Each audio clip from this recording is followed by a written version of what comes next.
Bueno, voy a presentar primero yo pantalla y después le vamos a dar paso a Noelia Godoy, la profesora.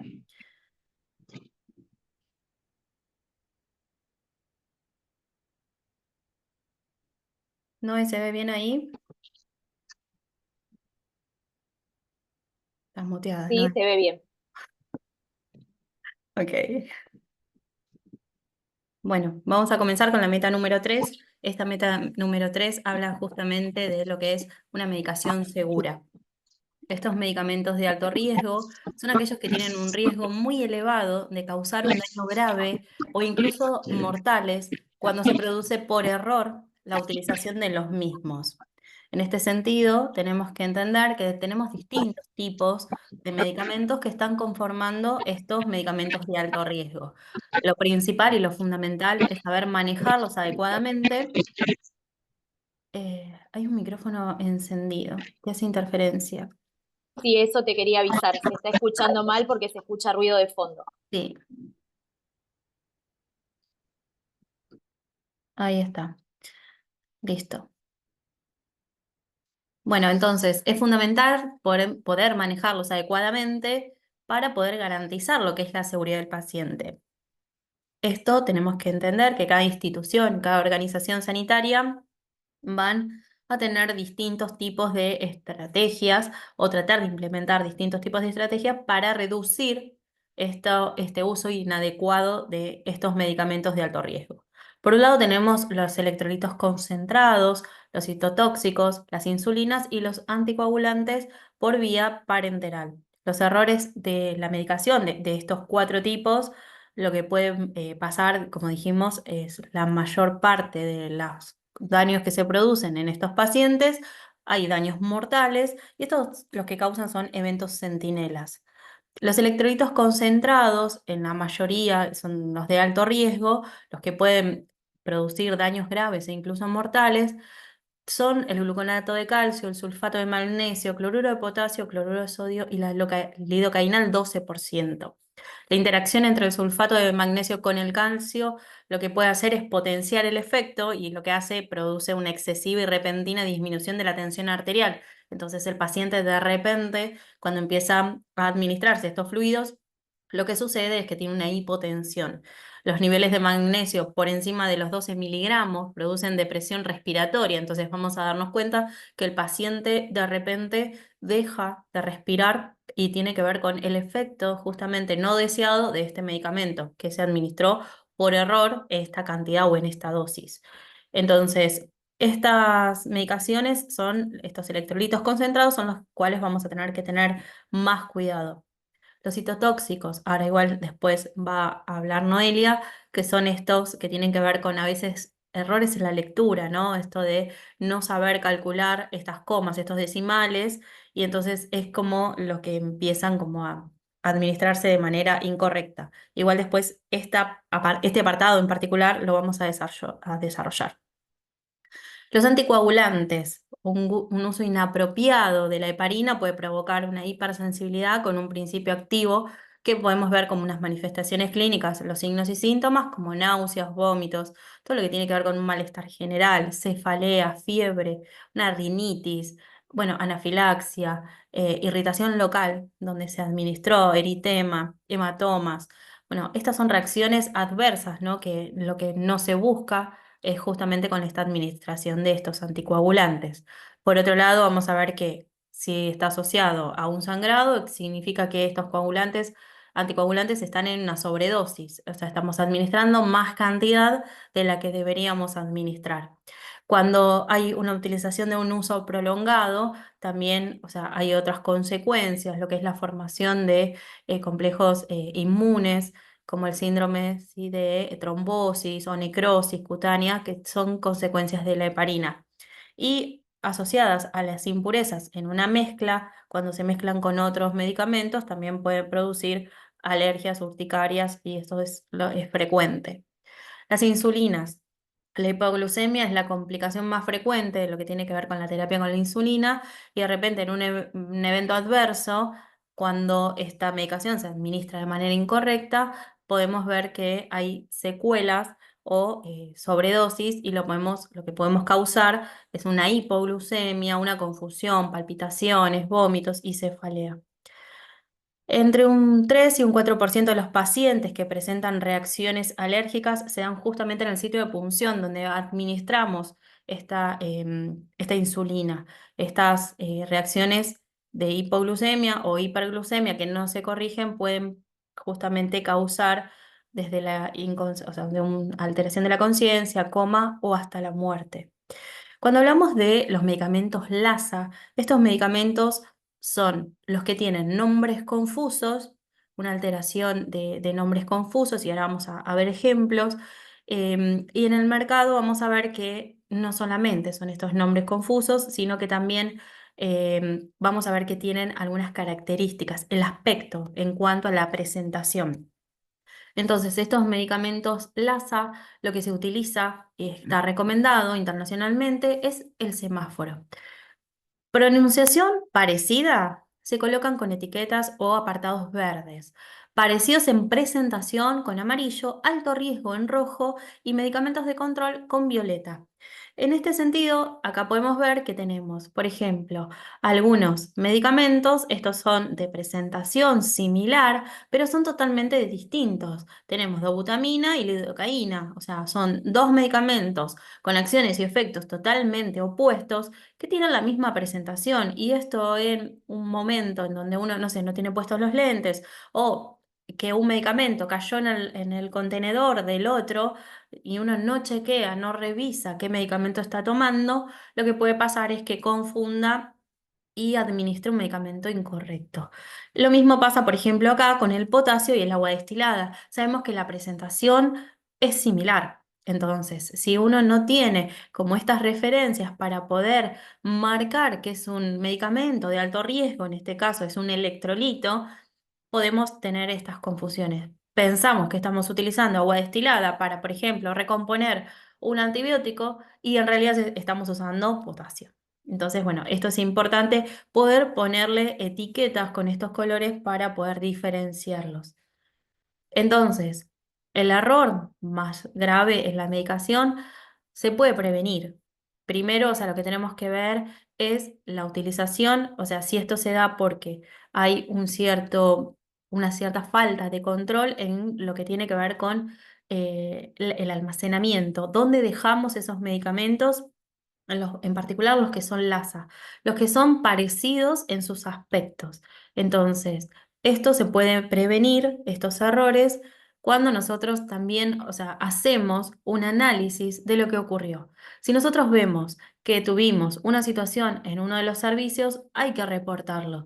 Este reporte no es punitorio, no significa que va a haber no sé, un llamado de atención, sino todo lo contrario. Lo que se busca es buscar la causa, buscar el error y trabajar sobre ello. Es, bueno, si tenemos el agua destilada en un contenedor y al lado tenemos el potasio, bueno, buscar dos lugares distintos o diferenciar el potasio con un tupper con tapa roja, como para saber que el potasio está en ese recipiente y no cometer estos errores. ¿Cómo nos vamos a dar cuenta cuáles son las mejoras? Justamente haciendo estos reportes.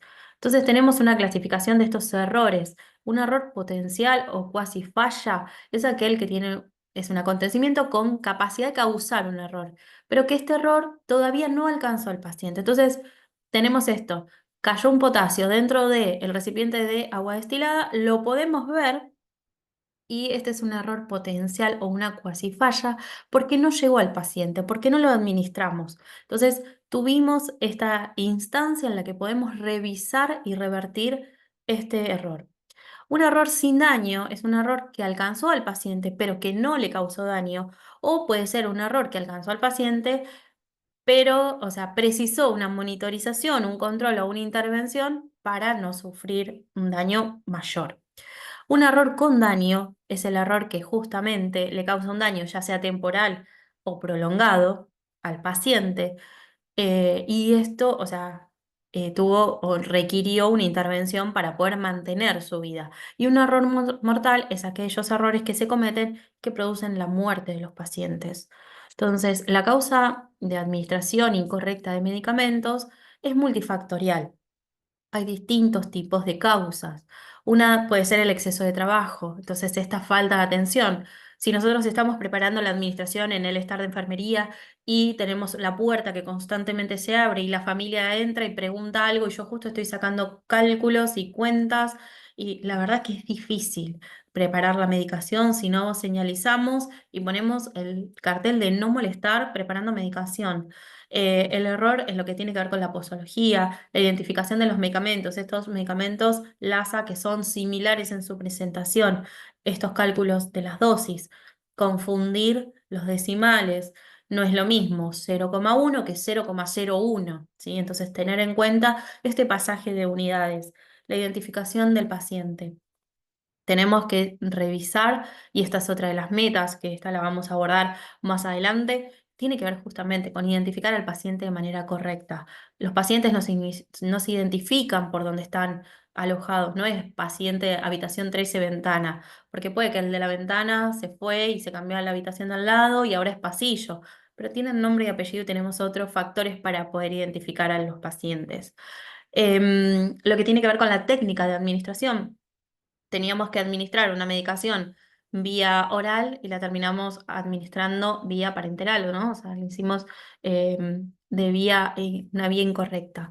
Y lo que tiene que ver con la falta de aplicación o de los lineamientos establecidos para la aplicación de los medicamentos. Entonces, ¿cómo podemos mejorar estos procesos?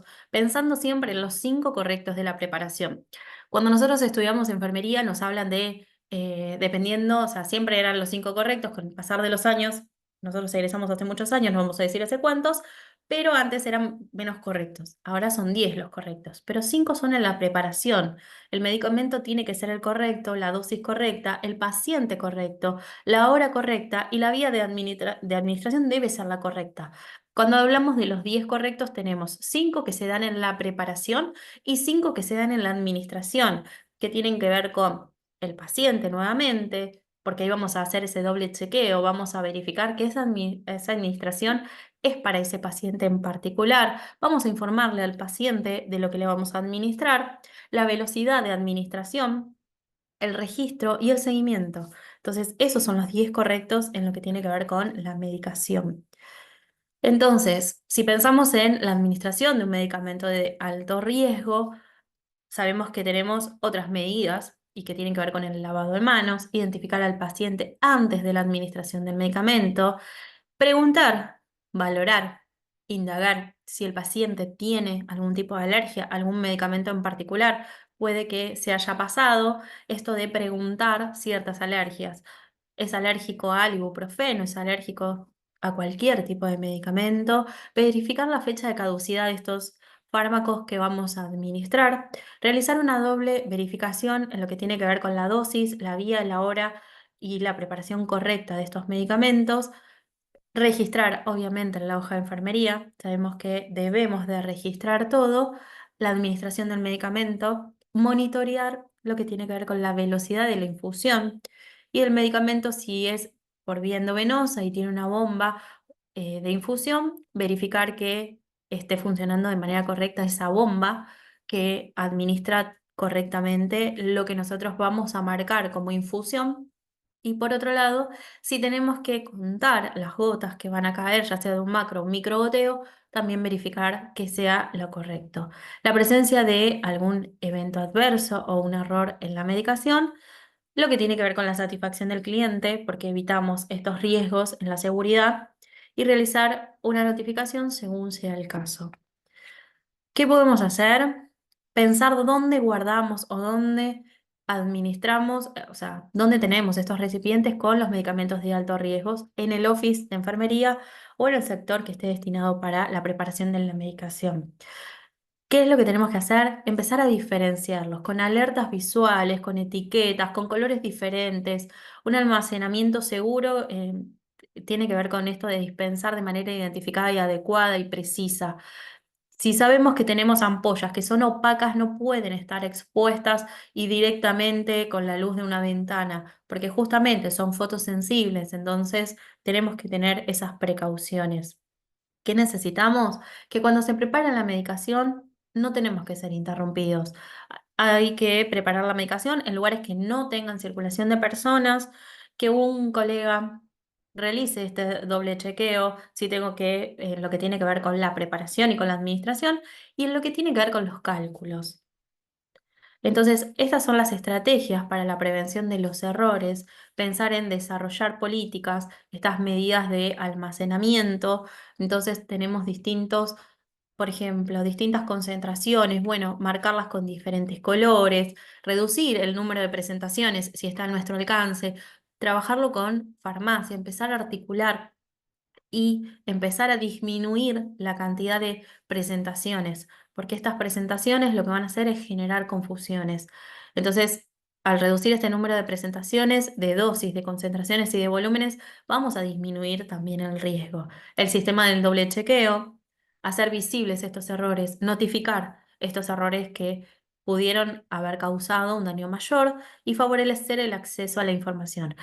Tiene que haber una devolución después de hacer visibles estos errores. Si yo notifico que hubo un error, un cuasi error, una cuasi falla, nosotros tenemos que después pensar en equipo cuál va a ser la mejor estrategia para poder mejorar eso en particular.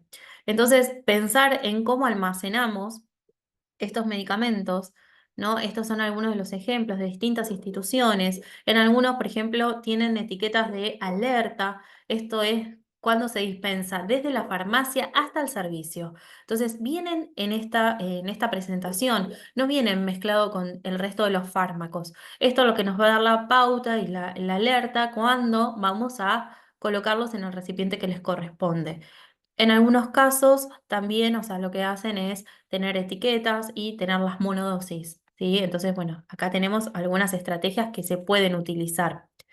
Otra de las medidas específicas en lo que tiene que ver con la seguridad en estos medicamentos de alto riesgo es pensar en las etiquetas y en poder colocar etiquetas no solamente en el medicamento cuando lo preparamos, sino cuando va a ser administrado a través de una infusión en una bomba, entonces poder identificar la bomba, porque ahí vamos a chequear el goteo de la bomba, la jeringa o el Baxter o el recipiente en el cual nosotros vamos a administrar esa medicación. Y por otro lado, la guía, porque esa guía, sabemos que un paciente en terapia intensiva no tiene una sola guía con medicación. Entonces sabemos que tenemos, no sé, trilumen, un acceso venoso central, trilumen, y en esos trilúmenes tenemos un montón de medicamentos. Si tenemos que cambiar justamente en la bomba, lo que es la velocidad de infusión, también tenemos que saber cuál es, ¿no? Esta guía, hacia dónde va, cuál es la llave que va a poder pasar mejor, o sea, lo que tiene que ver con la infusión. Entonces, tenemos que tener estos chequeos en lo que tiene que ver con la bomba, la guía, la jeringa, en todos los sectores antes de llegar al paciente. De esta manera vamos a evitar los errores. Bueno, por mi parte, muchas gracias. Si tienen alguna duda, alguna pregunta, las dejan en el chat y ahora después las respondemos. Las- Bueno, vamos a dar paso a la profesora y licenciada Noelia Godoy. Hola, hola Noelia. Eh, Hola, buenas tardes, ¿cómo están? Muchas gracias por la invitación. Voy a buenas ver tardes. si comparto y me dicen si se ve bien.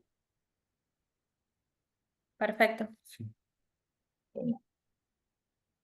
Bueno, buenas tardes para todos, gracias por estar ahí del otro lado.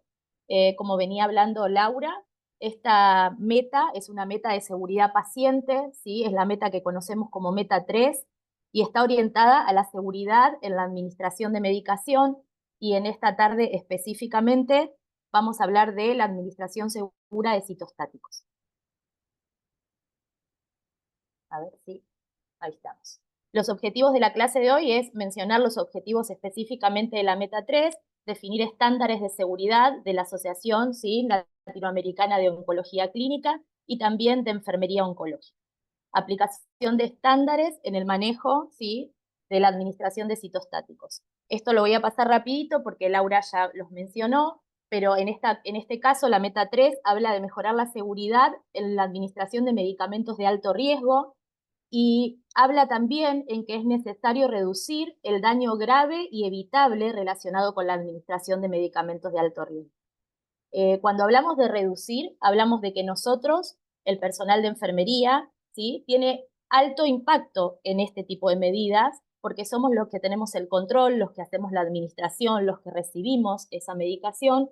Por eso es importante que lo tengamos en cuenta y que empecemos a formarnos en esta dirección, ¿sí? Los medicamentos de alto riesgo son aquellos que, si los usamos de una manera incorrecta, pueden causar daños graves y mortales.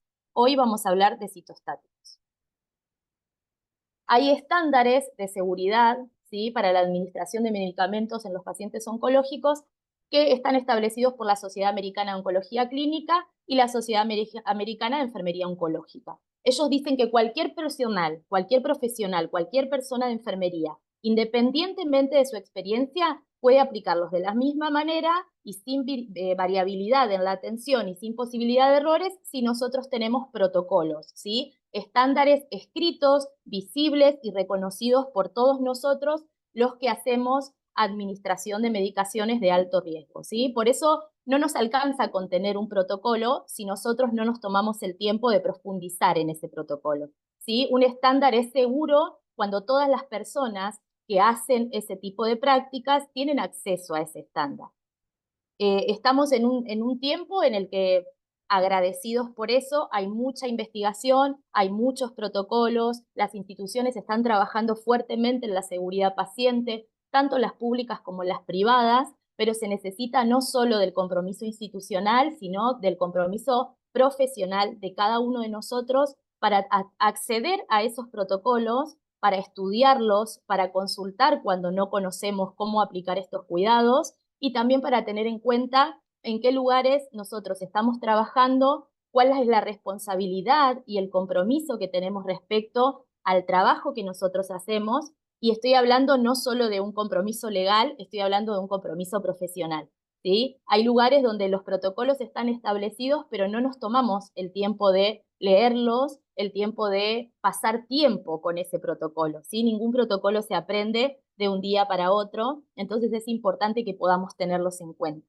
Estos aspectos de los que habla la Sociedad Americana de Enfermería Oncológica dice que en la administración y el monitoreo tenemos que evaluar el cumplimiento de ese tratamiento.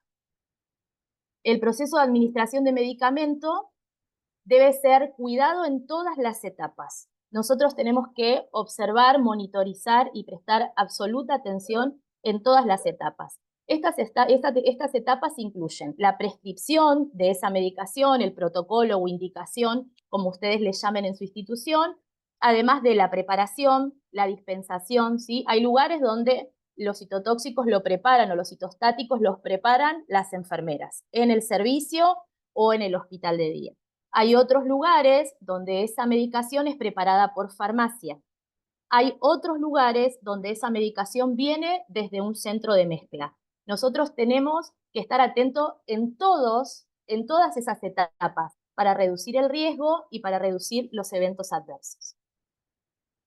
En la etapa de prescripción, y acá creo, no puedo ver la cara de todos, pero creo que todos van a coincidir conmigo, en que es necesario, ¿sí?, acatar estas recomendaciones, y si no tenemos una historia clínica electrónica, por lo menos tener protocolos impresos, ¿sí?, que hayan sido escritos en una computadora, impresos, y a los que nosotros podamos acceder, donde se pueda leer lo que dice, ¿sí? Porque sabemos que ni nuestra letra, ni la letra de los oncólogos, ni de los médicos, cualquiera fuere su especialidad, es muy legible, ¿sí? Entonces, a veces nos encontramos con letras en que estamos adivinando cómo empieza la droga, cómo termina la droga, para saber qué es lo que nos quiso decir, si es un 8, si es un 4, si es un 6, si es un 9, ¿no? Estamos como adivinando.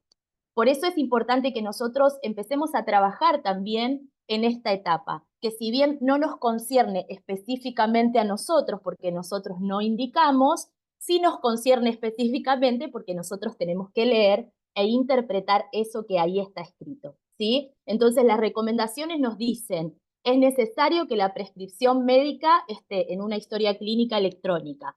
La realidad es que en muchos lugares no existe esta historia clínica electrónica todavía, pero sí hay computadoras, sí hay impresoras y podemos acceder a un protocolo más claro, ¿sí? Contando además con la información de eventos pasados, ¿sí? En esa indicación médica también tiene que estar expreso en algún apartado, ¿sí? Que pueden ser comentarios o como le quieran llamar, en el que nos coloquen si ese paciente en administraciones previas o en infusiones previas tuvo algún tipo de reacción, si es alérgico, si está recibiendo alguna medicación extra, como para que nosotros sepamos con qué nos podemos encontrar durante la administración. En la etapa de preparación y dispensación, acá hay que contar con varios protocolos, ¿sí? Y esos protocolos tienen, como les dije antes, que estar escritos y que estar accesibles para todos los participantes de esta etapa, ¿sí? Esos protocolos tienen que ser el de validación de indicación médica.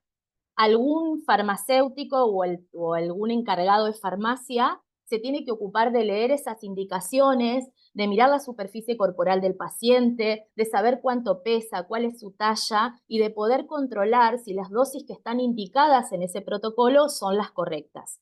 En mi caso, en la institución donde yo trabajé mucho tiempo, había un encargado de farmacia que era la persona que validaba esos protocolos y que en muchas ocasiones también tuvo que intervenir porque quizás esa medicación no había llegado, esa medicación no estaba y había que modificar ese protocolo o hacer que ese protocolo no se cumpliera ese día y se cumpliera algunos días más adelante cuando esa medicación llegaba.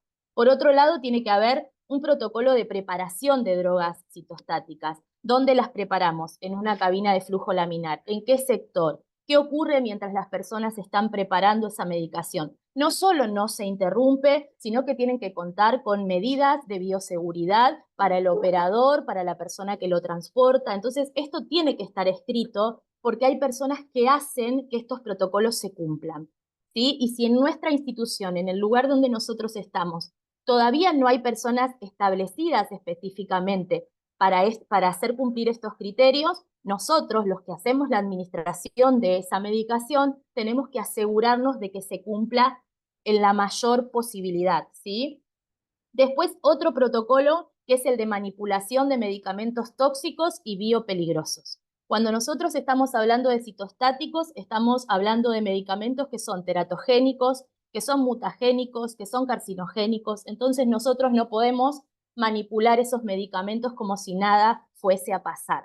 Es importante que tengamos conciencia en la manipulación, ¿sí? Y en el traslado de estos medicamentos. Por eso esos medicamentos tienen que estar rotulados, como decía Laura, con un rótulo que especifique que es una droga peligrosa, se tiene que trasladar, ¿sí? Se tiene que distribuir de un servicio al otro o de farmacia a hospital de día o de farmacia a un servicio de internación en una caja rígida, ¿sí? Que no pierda líquido en el caso que eso se derrame y tenemos que tener un protocolo de derrames de citotóxicos, ¿sí? Saber qué hacer en el caso de que, bueno, saqué el Baxter del contenedor y chorrea, pierde por algún lado, se rompió, no se dieron cuenta y cuando lo conectaron, pincharon el Baxter y está perdiendo. Se cayó una ampolla. Cualquiera fuere la dificultad que nosotros tengamos con estos citostáticos, tenemos que tener un protocolo que nos diga cómo actuar. Si es polvo, cómo actúo.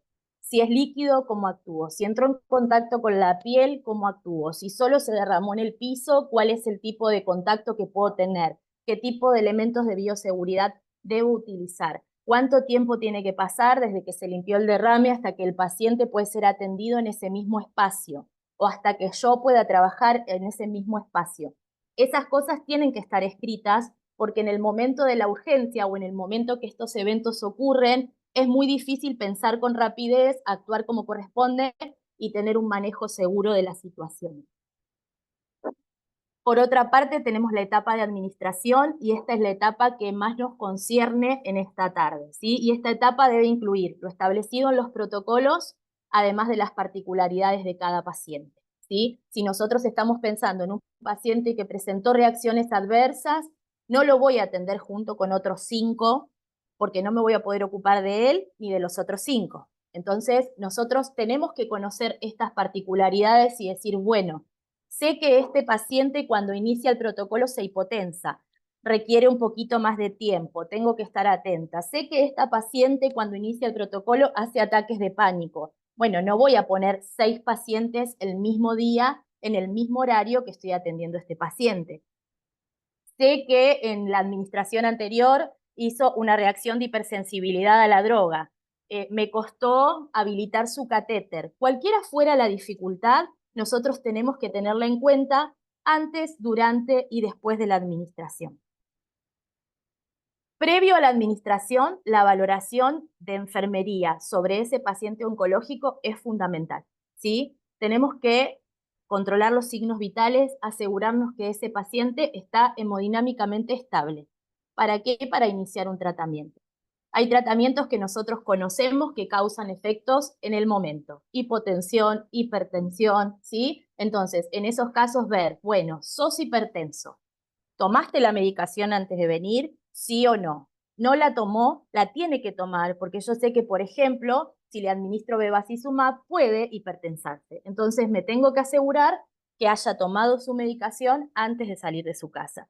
Hay medicaciones que previo a la administración, los pacientes hacen un esquema, ¿sí?, de premedicación para evitar las reacciones alérgicas o de hipersensibilidad.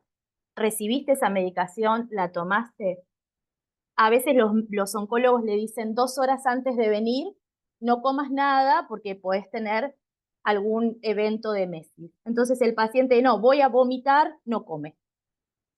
¿Sí? No es no come. No tiene que comer 2 horas antes, pero tiene que haber comido algo porque imagínense cómo le puede llegar a caer a alguien una quimioterapia a un paciente ayunado.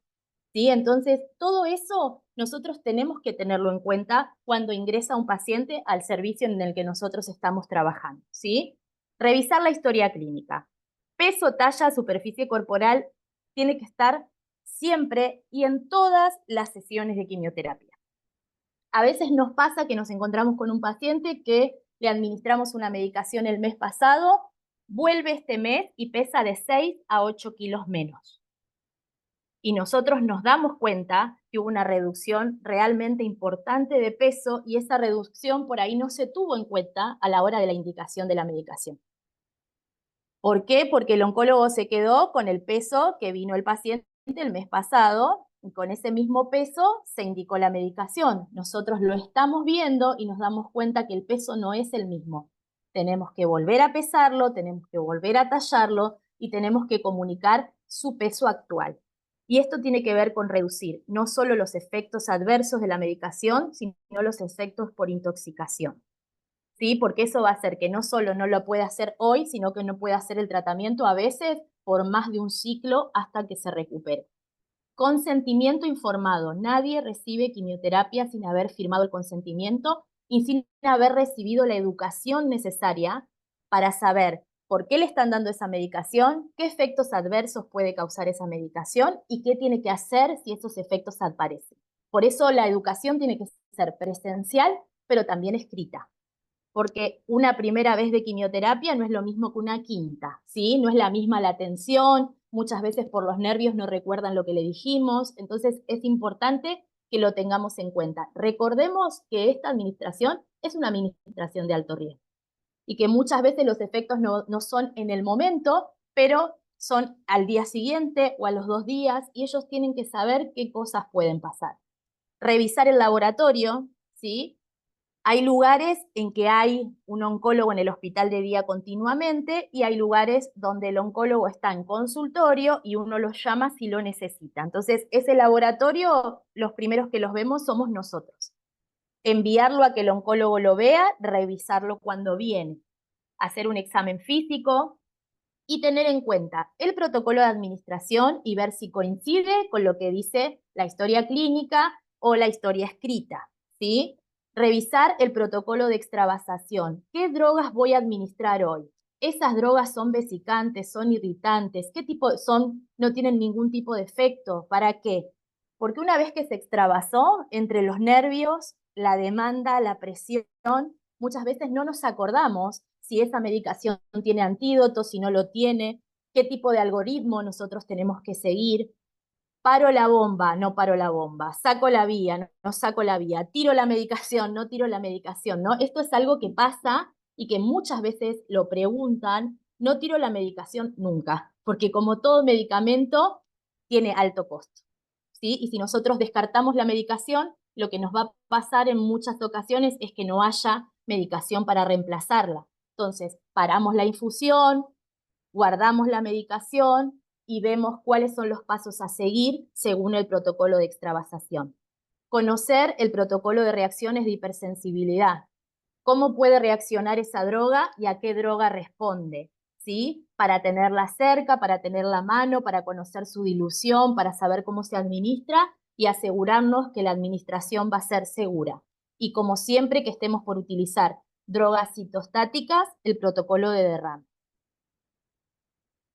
Durante la administración, la identificación del paciente, como les dijo Laura al principio, tiene que estar visible, ¿sí?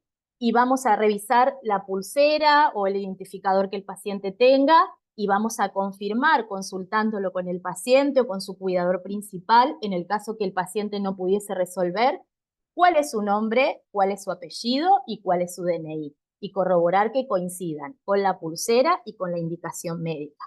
Valorar la vía de administración, por dónde vamos a infundir esa medicación. ¿Es un catéter? ¿Es un acceso venoso periférico? ¿Es un acceso venoso central? Bueno, verificar permeabilidad de ese catéter, verificar la zona circundante al catéter. ¿Está lesionada? ¿Está lastimada? ¿Está edematizada? ¿Tiene coloración? ¿Sí? Ver de qué nos pasa, por ejemplo, con los pacientes que son semanales. Ir rotando, ¿sí? El miembro desde el que se coloca el acceso venoso, porque hay drogas que generan dolor y después ese dolor es confuso y no sabemos si el dolor es por la vía, si es por la droga o es porque estamos colocando el acceso venoso siempre en el mismo brazo. Entonces hay que tener algunos cuidados, además de la técnica, además de la selección del catéter correcto, ¿sí? Empezar a mirar también algunos otros detalles que son importantes cuando el tratamiento es largo. Revisar protocolos de administración, ¿sí? ¿Qué tipo de droga le voy a administrar? ¿Es vesicante? No puede ir en bomba. Y si la voy a colocar en bomba, voy a tener que tener algún otro tipo de chequeo para asegurarme que esa medicación no se extravase, que no esté entrando por presión y que cuando nos queramos acordar realmente haya una lesión grave, ¿sí? Hay drogas como por ejemplo la doxorubicina que han causado en pacientes la amputación del miembro. Entonces tenemos que pensar seriamente cuando administramos este tipo de drogas, cómo las vamos a administrar y qué tipo de cuidados debemos tener. Chequear las drogas dispensadas por farmacia, ¿sí? Hay lugares donde viene el Baxter adentro de un pouch, ¿sí? De una bolsita. Verificar que coincide la etiqueta de la bolsita con la etiqueta, ¿sí? del Baxter y asegurarnos que está escrita, que tienen el mismo nombre y el apellido, que tienen la misma droga, ¿sí? Que tienen la misma dosis. Asegurarnos ese tipo de cosas porque ha pasado de que afuera dice Noelia Godoy y adentro dice Juan Pérez, ¿sí? Entonces tenemos que asegurarnos también y revisar las dos etiquetas. Y después hacer un doble chequeo con algún colega, con algún compañero de servicio. Tengo al señor Juan López y esta es la medicación que tiene indicada y esta es la dosis y esta es la vía y que mientras yo leo el protocolo, él lea el Baxter de la medicación y podamos corroborar que todo coincide. Administrar la quimioterapia como está indicada, en la velocidad que está indicada, por la vía que está indicada y como les dije, teniendo cuidado, dependiendo qué tipo de droga es, cómo la vamos a infundir. Vigilar la adaptación del paciente al tratamiento, controlar la aparición de efectos adversos, ¿sí? Precaución en el manejo de excretas. Recuerden que tanto cuando el paciente orina como cuando el paciente necesita ir al baño, ya sea porque tiene mesis, ya sea porque en muchas ocasiones tienen diarreas, tienen incontinencias asociadas a la medicación, como por ejemplo por el irinotecan. Acompañar al paciente al baño, permitirle que él pueda estar solo en el baño y cuando salga, enseñarle que tiene que bajar la tapa, tirar 2 veces la cadena y dejar la tapa baja hasta que se retira, ¿sí? Para evitar contaminarnos nosotros y que se contamine él. Y en su casa debe tener los mismos cuidados, ¿sí? Registrar todos los procedimientos en la hoja de enfermería. Después de la administración, evaluar, ¿sí? Los efectos adversos inmediatos, reforzar la educación sobre alimentación, higiene y pautas de alarma, ¿sí? Le debemos recordar a los pacientes que mientras ellos están en tratamiento con quimioterapia, no pueden comer nada crudo, ¿sí? Que tienen que hacer una dieta todo cocido, nada crudo, libre de alérgenos, libre de cualquier tipo de alimento que pueda causar reacciones. Higiene, ¿sí? La higiene en general, la higiene de la boca, todo cerdas blandas, nada de cepillos rígidos, ni pastas mentoladas que puedan irritar la mucosa, y las pautas de alarma, fiebre, dolor abdominal, hiperemesis, ¿sí? Yo siempre les decía lo mismo, si como 3 y vomito 3, no me queda nada, ¿sí? Entonces, empezar a hacer ese tipo de educación para que ellos entiendan en qué momento ellos tienen que venir, entregar medicación, ¿sí? Si hubiere, y educar sobre la ingesta de las mismas, realizar preguntas, repreguntar, ¿sí? Para chequear que él nos comprendió la educación que le dimos, confirmar que cuenta, ¿sí? Con órdenes de laboratorio, próximos turnos de control, y saber siempre que lo que nosotros estamos haciendo cuando hacemos administración de quimioterapia es administrar no solo medicación de alto riesgo, sino medicación de alto costo, y también estamos trabajando con pacientes que están en una situación de vulnerabilidad y que dependen exclusivamente de nuestro cuidado. Por eso es importante formarnos, es importante capacitarnos y es importante demostrar interés, ¿sí? Por el trabajo que nosotros hacemos. Acá cierro con una frase que me la regalaron en una tarjetita el último día de la especialidad en oncología y que me parece que sirve para todo tipo de paciente, para todo tipo de situación, ¿sí? Y es que hay pacientes incurables, pero no incuidables, ¿sí? Recordemos que nuestro trabajo es cuidar, cuidar a conciencia y cuidar con formación. Muchas gracias.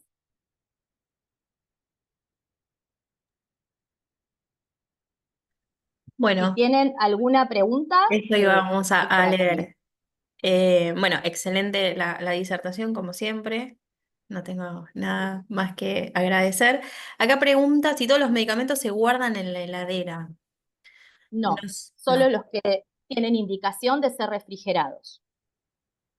Igual, o sea, me imagino que estaba hablando de estos medicamentos que estabas haciendo mención vos. No todos los medicamentos oncológicos van en la heladera, así como todos los medicamentos que usa cualquier otra persona que no sea oncológica, solo los que tienen indicación de refrigeración o los que tienen indicación, por ejemplo, que si vos los diluís, tienen que estar en heladera por 24 horas o hasta que se utilicen para que no pierdan su efectividad, ¿sí? Pero solo esos. Perfecto. Bueno, si tienen alguna pregunta más, pueden escribirla. En caso que haya que suspender por algo, ahí quedó la ¿Qué pregunta. hacemos con la medicación? Sería la Me pregunta, supongo que debe ser qué hacemos con la ¿sí? medicación. Sí. No sé quién me dice no excelente Excelente, porque alguien no que te cambió su conoce. nombre, así que para mí son todos María. Hoy son todos María, somos todos María hoy, ¿sí? Pero en el caso de que se tenga que suspender, Gastón Alegre. Amo a Gastón Alegre, lo digo en público. Tenemos que saber algo. En el caso que nosotros tengamos que suspender la medicación, ¿sí?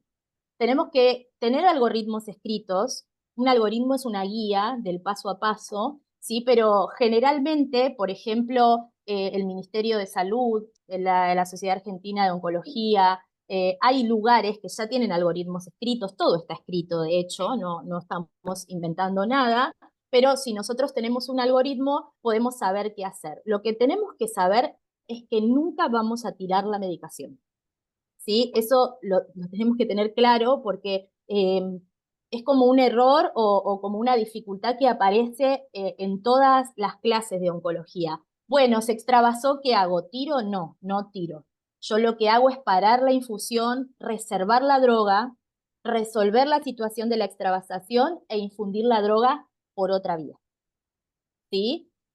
Vamos a tener que colocar otra vía, vamos a tener que colocar otro acceso, pero lo que vamos a hacer es reservar la droga, resolver la situación de la extravasación y luego continuar con el tratamiento por otra vía. Si esa era la pregunta, espero haber respondido. ¿Cómo lo puede manejar el tema de seguridad si no hay protocolos en la institución? En la página del Empezar a ministerio y escribir, sí, en la empezar página a del escribir, empezar ministerio a adaptar.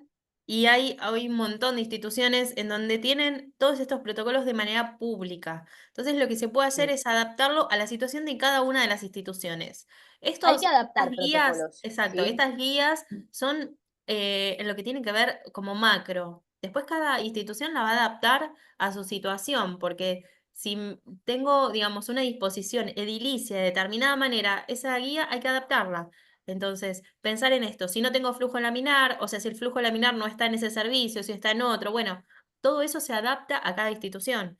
Entonces, es necesario Si y tengo es que una de preparar las la medicación, y es por una de las ejemplo. funciones de enfermería, ¿no? Lo que es investigación, empezar a escribir. O sea, siempre pensamos que enfermería va hacia lo asistencial y tenemos otro tipo de funciones dentro de nuestro rol, que tiene que ver con la investigación, que tiene que ver con la docencia, con la gestión. Gestionemos los recursos que nos faltan para poder identificar estos medicamentos de alto riesgo, ¿no? Entonces, gestionemos con quienes tengamos que gestionar estos, no sé, contenedores para el sodio, el potasio, diferenciarlos del resto de Además la de medicación. eso, además de eso, otra cosa.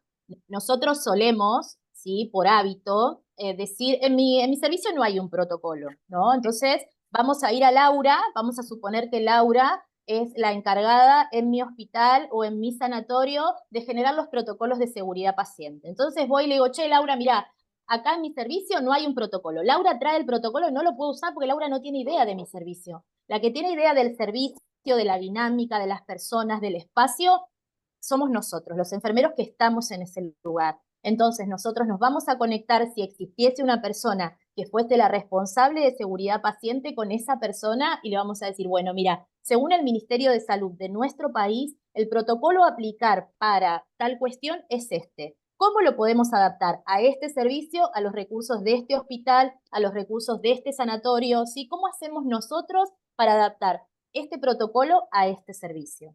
¿Se entiende? Los protocolos están escritos y todos los protocolos son adaptables a nuestra institución. Quizás tendremos que cambiar algún que otro material o algún que otro elemento, pero todos son adaptables al servicio en el que trabajamos. Lo importante es acostumbrarnos a no continuar trabajando sin protocolos, Y también pensar en porque es esto de inseguro. articular, ¿no? Con farmacia, con el resto de los servicios que son parte de ese proceso. Porque si no es como que, bueno, enfermería se maneja de determinada manera y farmacia no está ni enterado de cómo se está manejando. Entonces, justamente, esto se construye y multidisciplinarmente, entonces todos tenemos que participar. Acá hay una pregunta que dice, en consultorio de atención primaria de salud administran a veces metrotexato intramuscular.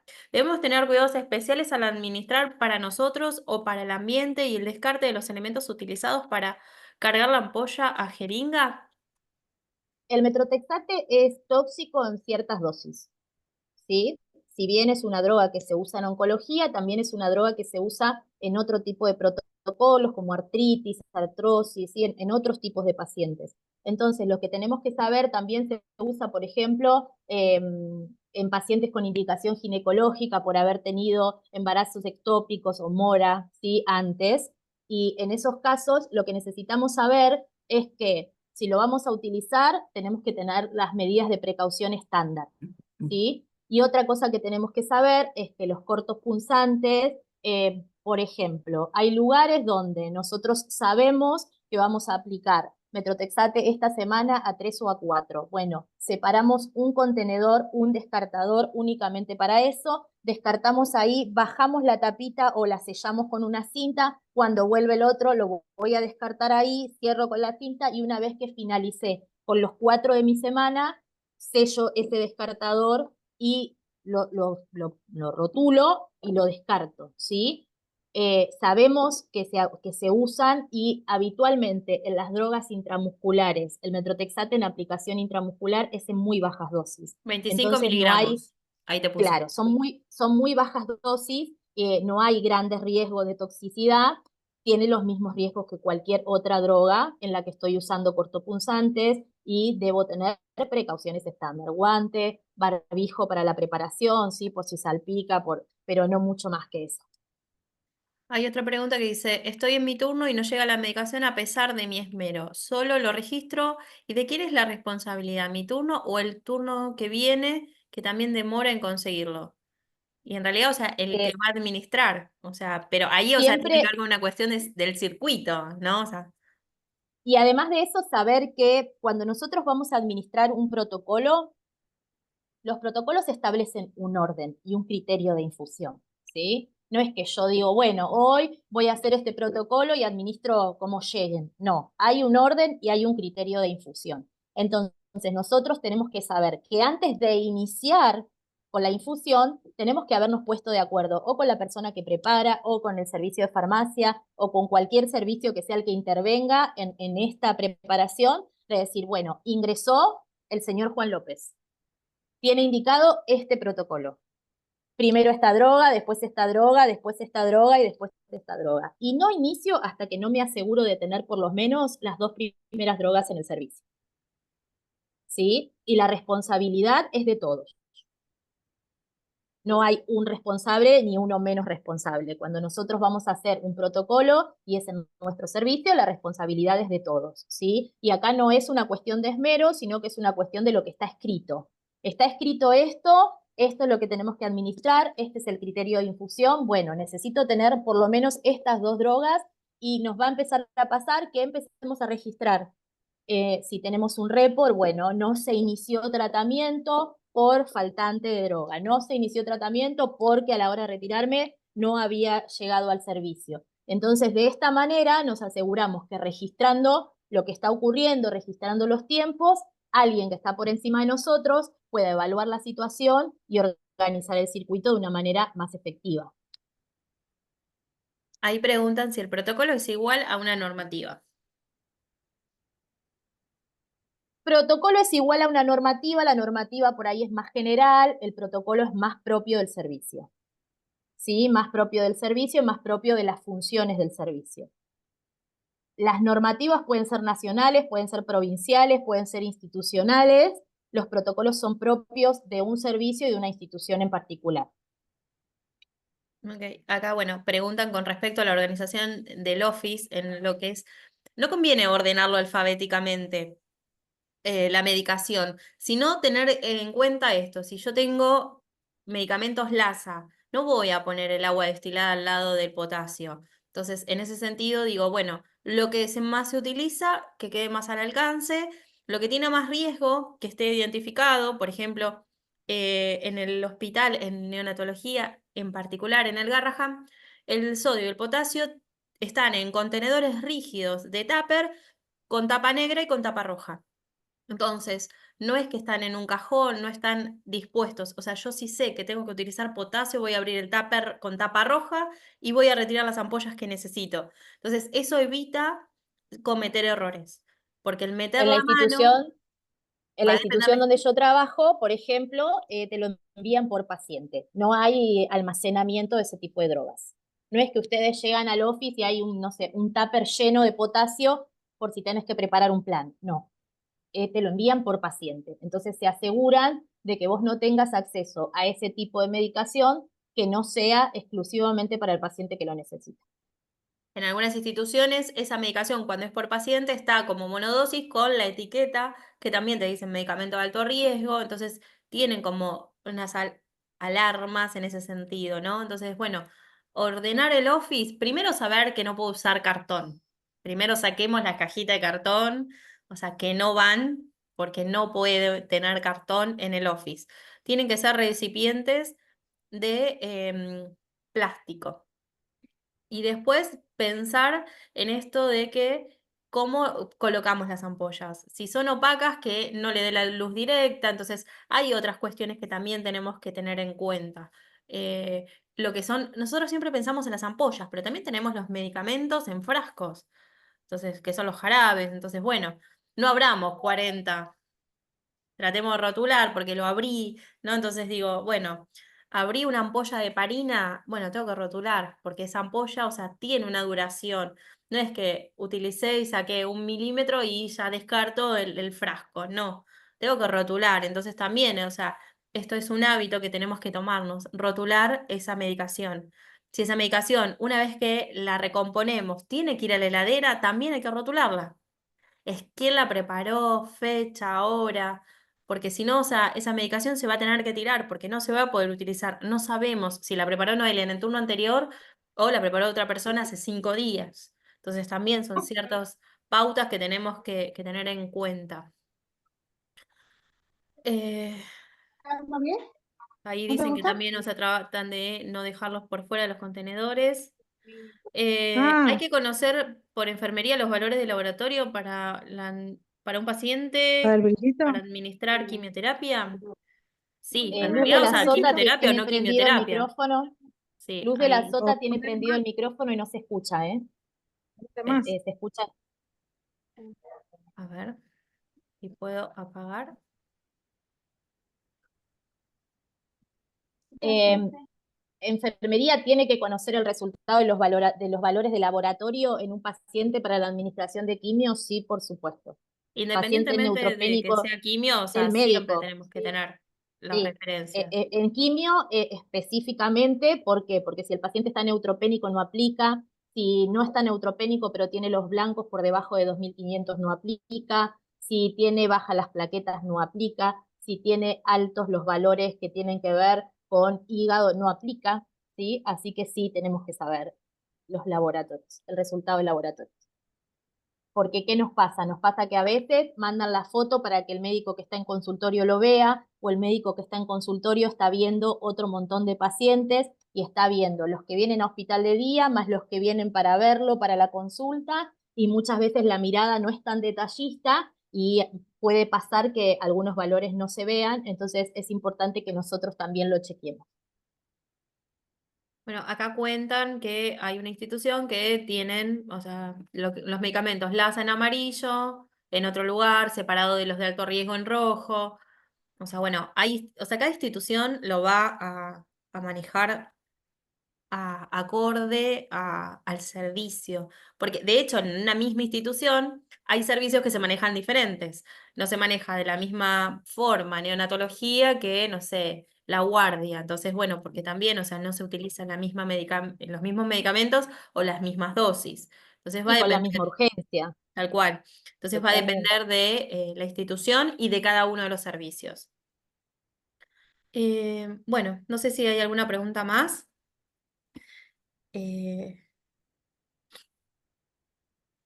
Por mi parte, no tengo más que agradecerte, Noé, como siempre es un placer. Eh, Igualmente. bueno, no hay más preguntas, evidentemente fuimos más que claros. Noé, les encantó escucharte, la licenciada Cabrera. No em, sé quién es, le pagué. Le pagué a Cabrera. No Publicidad sé quién es paga. Cabrera, no sé quién es Cabrera, pero bueno, muchas gracias. Para mí es un placer compartir este tiempo con ustedes. Espero haber sido clara. Y bueno, si tienen alguna duda o lo que fuera, ahí estoy viendo, no sé qué dice. Muy bueno. Algo de... Ay, Recordar espera, nuestras se me habilidades de fue. comunicación y contención. ¿Dónde se puede hacer un curso de seguridad del paciente en Buenos Aires? Em, Francisco, que es de Córdoba, y acá... Muy buena. Oncología es un área de muchos profesionales que influyen, pero dan la posibilidad de enriquecer nuestras habilidades de comunicación y contención con los pacientes. E implica la responsabilidad de estar informados y formados. Gracias. Andrea de la Rioja. Andrea, quiero aceite de oliva, Andrea. Andrea, claro. Andrea, ya vamos. Bancanos que Ya ya vamos, vamos para Andrea, en allá. breve vamos a llegar. Sí, Bueno, sí, la gente huye a oncología. Hay como mucho tabú respecto al paciente oncológico, ¿sí? Pero en realidad es como cualquier otro paciente, nada más que siempre digo lo mismo, soy muy reiterativa en eso. Me parece que tanto el paciente oncológico como el paciente de terapia intensiva es un paciente que revela el cuidado de enfermería, ¿sí? Porque es un paciente que depende mucho del cuidado, de la educación, del seguimiento, de la contención, entonces nos expone un poco como profesionales. Creo que eso es parte de lo que nos da a veces tanto temor. Si un paciente está neutropénico y justo le toca hacer quimioterapia, se suspende, se suspende. definitivamente. Sí, se suspende. Sí. Bueno, ahí hay gente de Córdoba, de La Rioja, dicen que vayamos a La Rioja que nos están esperando. Ahora ya salimos, Yendo, yendo, ya vamos para la residencia. yendo. Em, Miedo de la manipulación y la administración por enfermería. Bueno, pero justamente para eso, o sea, es que uno se tiene Nos que formar y capacitamos. capacitar Sí, constantemente. Esto es totalmente. Para perder los importantísimo, miedos. Sí, para perder los miedos. Si uno cumple con los protocolos, no hay ningún tipo de riesgo. tal cual. Bueno, muchísimas gracias a todos quienes abonaron los certificados. Se los vamos a estar enviando de Salta también. Dicen como, Mira, Salta nos falta ir. No fuimos, Noelia, a Salta. Em, sí, tenemos ganas de viajar, se nota Tenemos mucho, me claro. parece. A Salta no fuimos. A la gente de La Rioja ya la conocemos. Bueno, pero podemos pasar Sí. por La Rioja y seguimos. Vamos a buscar el aceite de oliva. Em, bueno, vamos a estar enviando los certificados, así que, y quienes no lo solicitaron, lo pueden solicitar a través del WhatsApp, que les llegó el link para poder conectarse a la charla, a la jornada. Y ahora en octubre vamos a seguir con seguridad del paciente, con dos jornadas más, y también vamos a estar enviándoles la información de estas próximas jornadas Que nos agreguen al WhatsApp, que nos agenden, así pueden seguirnos en el porque, canal. en el canal, porque ahí vamos a ir agregando información. Pueden seguirnos por las redes también, MP Dobler, por Facebook e Instagram, y pueden ver por YouTube la jornada de hoy y las anteriores que quedan grabadas, MP Dobler Centro Integral. Y bueno, esperamos vernos pronto nuevamente. Gracias, Noelia, como siempre. Bueno, muchas gracias a ustedes por la invitación y un saludo para todos. Gracias a todos Nos los que vemos. participaron. Hasta luego. Chao, hasta luego.